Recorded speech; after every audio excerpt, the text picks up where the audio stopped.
Hello, everybody. Scott Golden here with Golden Opportunities Coaching. As mentioned in a previous audio, I haven't been around for a while. That is because of health challenges and other work related responsibilities. But we're back, at least for now, hopefully, for a pretty consistent stretch of time this time. That's my goal anyway. In any event, we're going to talk a little bit about the value of how to know if you're in a relationship that fits you. There's 7 ways that I want to talk about.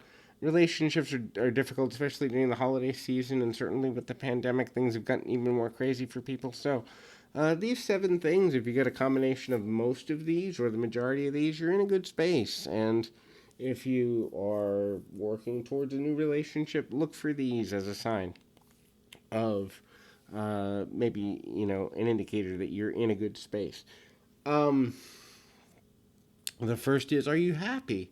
Both with the person and when you're not with the person. So, happiness is just feelings of joy, gratitude, and connectedness. And so, when you're happy on a regular basis, both with your partner and without them, because when you're only happy with them, that sets expectations often way too high, and it can get quite uncomfortable.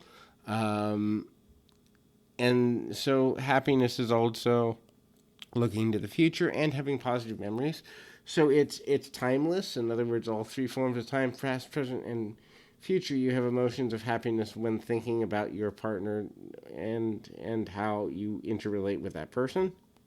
The next is you're open and free to talk about any subject. These can be very highly polarizing subjects: politics, religion, family, raising children, ideas of what society should be, how people behave, and simple stuff like what your favorite foods are, what your favorite wine is, the type of goals, dreams, and aspirations you have, the things you want to accomplish, and the things that are meaningful to you. Also, you can talk about the negatives, like your fears, previous negative experiences, traumas, and all of this is done from a place of openness, honesty, and transparency. And you never feel threatened. You never feel like you can't be yourself, which is actually the next thing on my list, which is be yourself. So, in the right relationship or in a relationship that fits you, you're allowed to be yourself and understand that who you are and who your partner is are ever changing, kind of in motion things. So, lots of people enter relationships with a misnomer, and the misnomer is that they believe the person that they're with is never going to change. Guess what? That fails about 98 to 99% of the time because people change. Difficulties happen, people change. Trauma happens, people change. You get more money, people change. You get more stress, people change.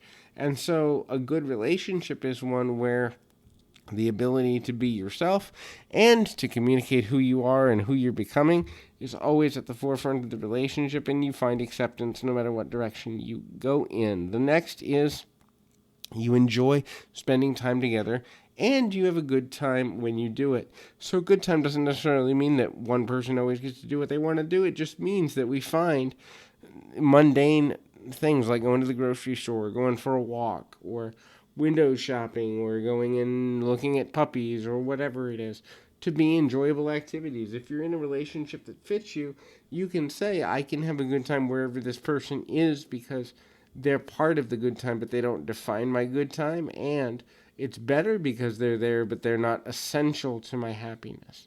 The next is really simple but extremely valuable, and that is that you can disagree agreeably. And so, disagreeing agreeably is, I think, something, and I'm a huge proponent as a life and relationship coach, that we need to start teaching how to do this in schools, elementary, middle schools, certainly by high school, teaching people how to disagree agreeably, disagree peacefully, and go, hey, this is your opinion and you're entitled to it.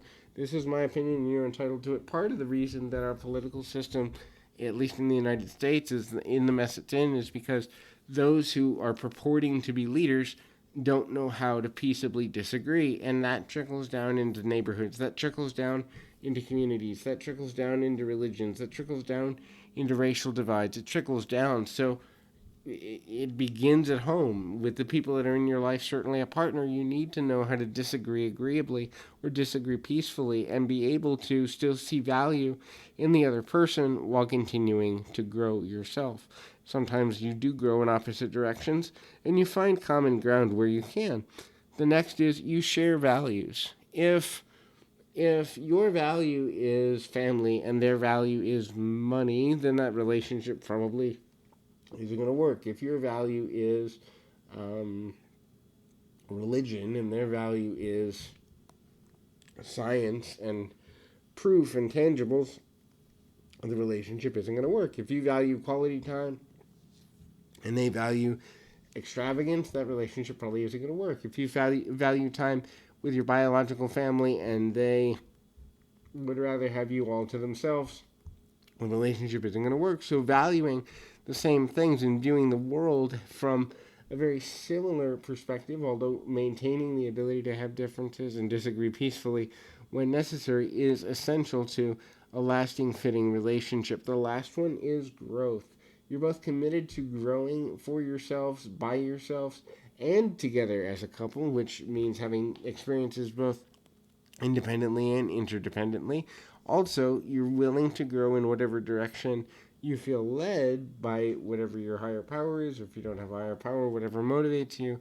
And you don't fear losing the relationship if you grow in different directions because you believe at the core in your ability to find solutions when you're growing in different directions. Not every couple is going to have the same interest, and somehow finding the balance between spending time together and spending time apart is also part of growth. I can, for example, encourage a partner who likes to go to a spinning class on Tuesday. That doesn't mean I have to go to spinning class, but it does mean I have to be a good partner and ask at least when they get home how the class was. Even if it's not my thing, my interest in them enjoying something that matters to them should matter more than the focus always being on me. And so hopefully this has been helpful. I encourage you to reach out if there's a way that you can find peace in your own relationship through coaching, and you can do that either through here on YouTube or at PO Perception on Twitter. Either way, keep your feet on the ground, your mind in the moment. Till next time, everybody.